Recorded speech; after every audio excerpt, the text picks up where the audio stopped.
Kewe had always believed in love. Growing up in a modest home in Efurun with her widowed mother, she learned to be strong and independent.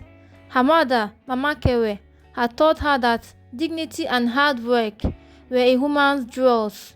With a sharp business mind and God's grace, Kewe rose from selling Ankara by the roadside to owning a classy fashion boutique in the heart of Warri. She met Osaretin at a friend's wedding in Sapele. He was tall, dark, and had the kind of smooth tongue that made every word sound like poetry. He said all the right things, complimented her mind more than her body, and always claimed he was just in between jobs. He made her laugh, gave her attention, and in her lonely moments filled a void. People warned her. Ufoma called him packaged laziness. Her mother prayed against the union, but Kewe was smitten. She believed he just needed a little help to get back to his feet, so she married him.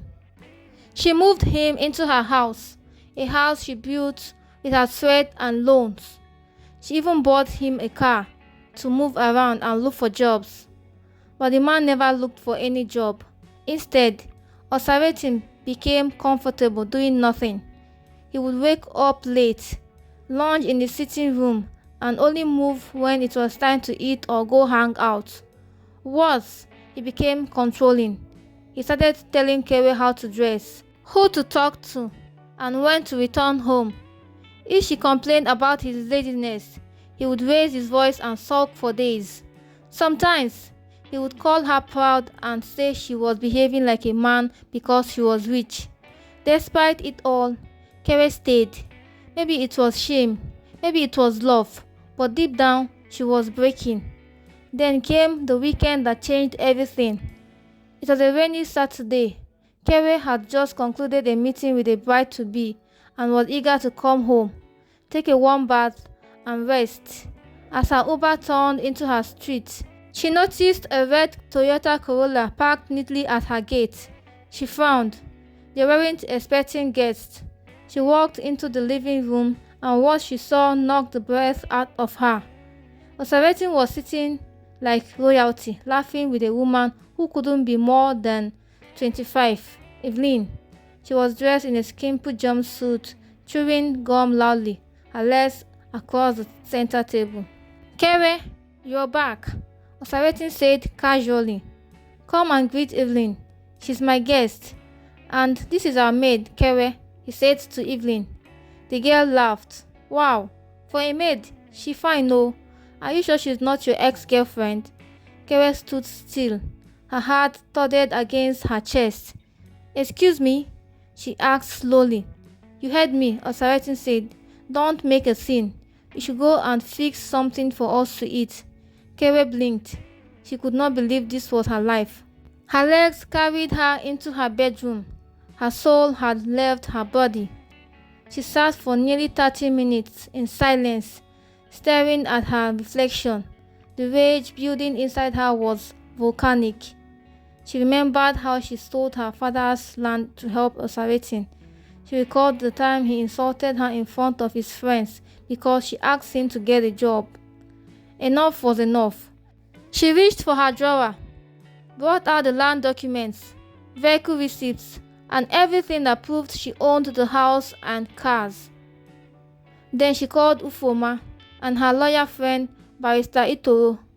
The next morning, while Osaretin and Evelyn were still in bed, groggy from whatever cheap wine they had consumed the night before, Kewe struck. 3 policemen knocked on the gate, along with Barrister Itoro.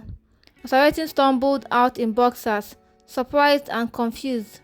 Wetin dey happen? He asked. Mr. Osaretin, Itoro said coldly, you are being evicted from this property immediately. This house belongs to Mrs. Kewe. You have no legal rights here. Officers, please do the needful. Kewe, wait. You dey call police for me? You dey disgrace me like this, he cried. Kewe appeared behind them, dressed in a long flowing gown. No makeup, but her presence was commanding. You disgraced yourself when you introduced your wife as a maid, she said. Now I'm taking back everything I gave you. Evelyn ran out of the guest room, struggling to gather her scattered wig and slippers.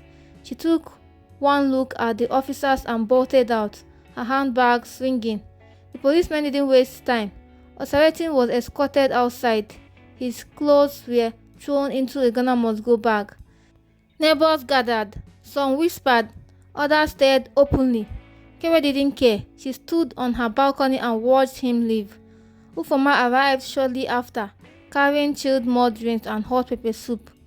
"You dey claim like say you know just throw man comot," she laughed. Kewe smiled weakly, "Because I'm done crying. Now I rise." Days later, Kewe visited her mother in Efurun. She knelt and asked for her forgiveness for not listening. Mama Kewe hugged her and wept. Back in Warri, Kewe focused on herself and her business. She hired new staff, expanded her brand to Asaba, and soon launched a bridal line. The house that once felt like a prison now breathed with peace and light. As for Osaratin, he tried to beg, tried to spread lies, but the truth was stronger, and no matter where he went, people remembered. He called his wife a maid, and she called the police. Months passed, and Kewe's life took a new turn. Peace returned to her home like the Harmattan breeze after a long rainy season. She changed the furniture in her living room, repainted the house, and even redesigned her bedroom. Everything that reminded her of Osaratin's presence was removed. The air no longer smelled like betrayal. It smelled like freedom. Her fashion business blossomed even more. Her boutique, classed by Kewe, became the go-to destination for high-end styles in Delta State.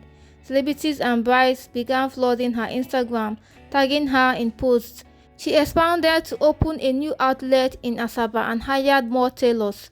Magazines started calling her the queen of classic culture in the South.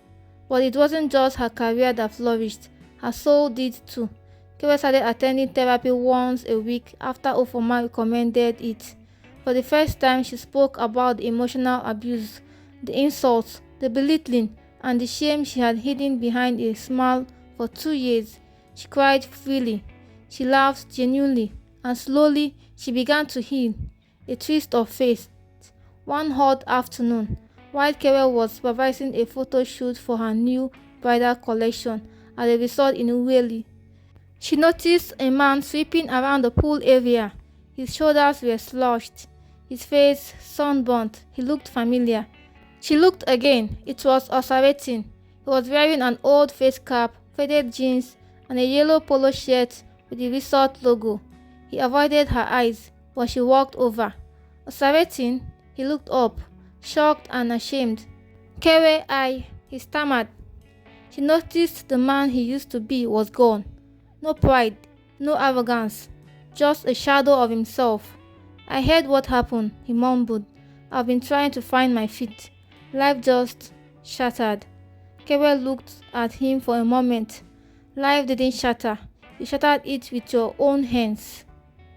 "I was stupid," he whispered. "Please forgive me." Kewe smiled softly, but not out of pity, out of strength.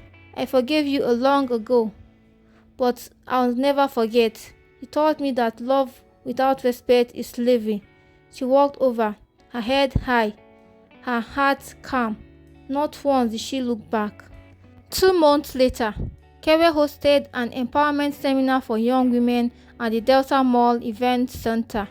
Over 300 women attended. She titled it, "Know Your Worth Before They Name Your Price." She shared her story, not out of bitterness, but as a testimony of resilience. Women clapped, some wept, others hugged her afterwards. Many confessed they were in similar situations but were too afraid to leave.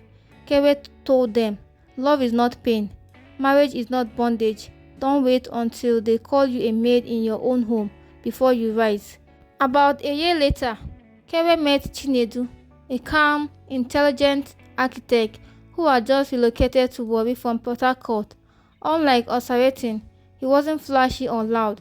He respected her work, cheered her on, and never tried to dim her light. They became friends, then business partners on a boutique renovation project, and then something more. But Kewe took her time. No rushing, no desperation. She had learned to love herself first.